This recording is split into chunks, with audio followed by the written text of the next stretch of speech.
वास्तुशास्त्र और ज्योतिष शास्त्र हमारे जीवन के दो अभिन्न अंग हैं। हमारे द्वारा किए गए प्रत्येक कार्य का फल हमें इन्हीं के अनुसार मिलता है।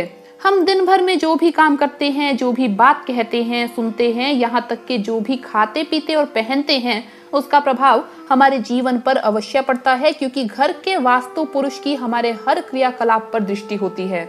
वास्तुशास्त्र में हमारे जीवन के प्रत्येक दैनिक क्रियाकलाप के लिए कुछ नियम निर्धारित किए गए हैं, जिनमें हमारे नहाने से संबंधित भी कुछ नियम है, जैसे कि हमें किस समय नहाना चाहिए और किस समय नहीं, किस तरह नहाना चाहिए और किस तरह नहीं। तो आज हम देखेंगे कि वास्तुशास्त्र में महिलाओं के नहाने से संबंधित किन नियमों का पालन करने के लिए कहा गया है, ताकि कुछ ऐसी गलतियां ना हो जाएं जो कि नहीं करनी चाहिए। आपको सुनकर हैरानी होगी कि घर की महिलाएं नहाते समय कुछ नियमों का भी पालन करें तो घर में सुख, समृद्धि और शांति आती है। तो आइए जान लेते हैं कि कौन से हैं वो नियम, महिलाओं को किस प्रकार से नहाना चाहिए और भगवान श्री कृष्ण के अनुसार महिलाओं को नहाते समय कौन सी बातों का ध्यान रखना चाहिए। पर उससे पहले दोस्तों, सच्चे मन से कमेंट्स में जरूर लिखे जय माता दी, ताकि माता रानी के दरबार में आपकी हाजिरी लग जाए। दोस्तों, माता रानी के लिए एक लाइक तो जरूर बनता है। दोस्तों, महिलाओं को सुबह जल्दी उठकर सबसे पहले स्नान करना चाहिए, उसके बाद ही रसोई घर में प्रवेश करना चाहिए। वैसे तो शास्त्रों में ब्रह्म मुहूर्त में उठकर स्नान करने को सबसे शुभ माना गया है, क्योंकि ये देवताओं के स्नान का भी समय है, लेकिन ये संभव नहीं हो पाता। इसलिए सुबह जितनी जल्दी हो सके उतनी जल्दी महिलाओं को नहा लेना चाहिए। जल्दी स्नान करने से पूरा दिन शरीर में चुस्ती और फुर्ती बनी रहती है, काम के लिए उत्साह बना रहता है, आलस कम आता है और स्वास्थ्य भी अच्छा रहता है। साथ ही साथ नकारात्मक विचार मन में नहीं आते, जिसका शुभ परिणाम परिवार के अन्य सदस्यों पर भी पड़ता है। दोस्तों, स्नान के बाद भगवान की पूजा को भी शास्त्रों में बहुत ही ज्यादा महत्वपूर्ण माना गया है। स्नान के बाद भगवान का नाम स्मरण करने और पूजा पाठ करने से घर में सकारात्मक ऊर्जा व्याप्त हो जाती है और सुख शांति आती है। इसलिए महिलाओं को नहाने के बाद सबसे पहले भगवान का नाम स्मरण करना चाहिए। इससे मानसिक तनाव दूर होता है और रोग दोष दूर होते हैं और परिवार में आपसी स्नेह बढ़ता है। दोस्तों, नमक हमारे रोज के खाने की एक बहुत ही जरूरी चीज है, लेकिन खाने के स्वाद को बढ़ाने के अलावा नमक वास्तुशास्त्र की दृष्टि से भी अत्यधिक महत्वपूर्ण है। अगर किसी के घर में दिन रात कलह या लड़ाई झगड़े, वाद विवाद होते रहते हैं, तो उस घर की महिलाओं को नहाने के पानी में नमक मिलाकर नहाना चाहिए। वास्तुशास्त्र के अनुसार नमक में नकारात्मक ऊर्जा को दूर करने की शक्ति होती है और ये राहु केतु के दुष्प्रभाव को नष्ट करता है।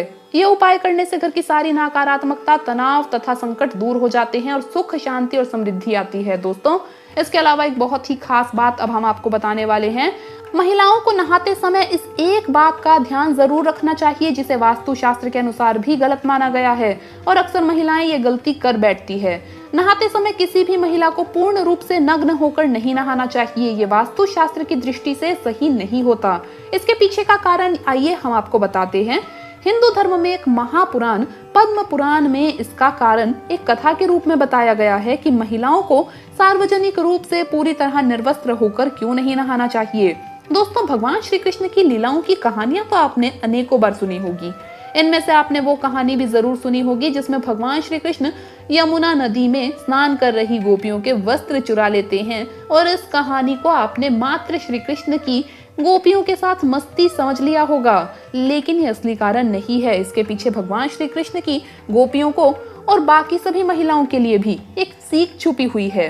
जब भगवान श्री कृष्ण गोपियों के वस्त्र चुरा लेते हैं और फिर वहीं पास में ही कदम के पेड़ पर बैठकर मजे से बांसुरी बजाते हैं, तो गोपियां समझ जाती है कि उनके वस्त्र श्री कृष्ण ने ही चुराए हैं। तो वो उनसे अपने वस्त्र वापस देने की याचना करती है। श्री कृष्ण पहले तो वस्त्र लौटाने से मना करते हैं और फिर गोपियों के बहुत मनाने के बाद उन्हें स्वयं ही बाहर निकलकर वस्त्र ले जाने के लिए कहते हैं। गोपियां कहती हैं कि वो उनके सामने पानी में से निर्वस्त्र बाहर कैसे आ सकती है। तब इस पर श्री कृष्ण कहते हैं कि जब तुम निर्वस्त्र होकर नहा रही थी तब तुम्हें लगा होगा कि यहाँ कोई भी नहीं है, लेकिन तुम्हें इस अवस्था में मेरे साथ साथ अन्य ने भी देखा है। मैं तो परोक्ष या अपरोक्ष रूप से इस संपूर्ण सृष्टि के कण कण में व्याप्त हूँ, इसलिए मुझसे कुछ भी छुपा हुआ नहीं है। साथ ही धरती, आकाश तथा पानी में रहने वाले जीव जंतुओं और पशु पक्षियों ने भी तुम्हें ऐसे देखा होगा। स्वयं जल देवता वरुण ने भी तुम्हें निर्वस्त्र देखा है और वो भी तुमसे बहुत ही ज्यादा क्रोधित है। वो आगे कहते हैं कि पद्म पुराण के अनुसार जब हम नहाते हैं तब हमारे पूर्वज हमारे आस पास होते हैं और हमारे वस्त्र में से गिरने वाले पानी को ग्रहण करते हैं। निर्वस्त्र स्नान करने से वो ऐसा नहीं कर पाते और अतृप्त होकर हमसे क्रोधित हो जाते हैं। तब गोपियों को अपनी भूल का एहसास होता है और वो भगवान कृष्ण, वरुण देव और अपने पूर्वजों से क्षमा याचना करती है और कभी भी निर्वस्त्र होकर स्नान ना करने का संकल्प लेती है। भगवान श्री कृष्ण उन्हें उनके वस्त्र लौटा देते हैं। इसलिए दोस्तों तभी से कहा जाता है कि महिलाओं को विशेष रूप से सार्वजनिक स्थानों पर कभी भी निर्वस्त्र होकर नहाना नहीं चाहिए। तो दोस्तों आपको वीडियो कैसा लगा हमें कमेंट्स में जरूर बताएं। इस वीडियो को लाइक करें, अपने दोस्तों के साथ शेयर करें और हमें सब्सक्राइब करना ना भूलें। धन्यवाद दोस्तों, आपका दिन शुभ रहे। जय मां लक्ष्मी, जय माता दी।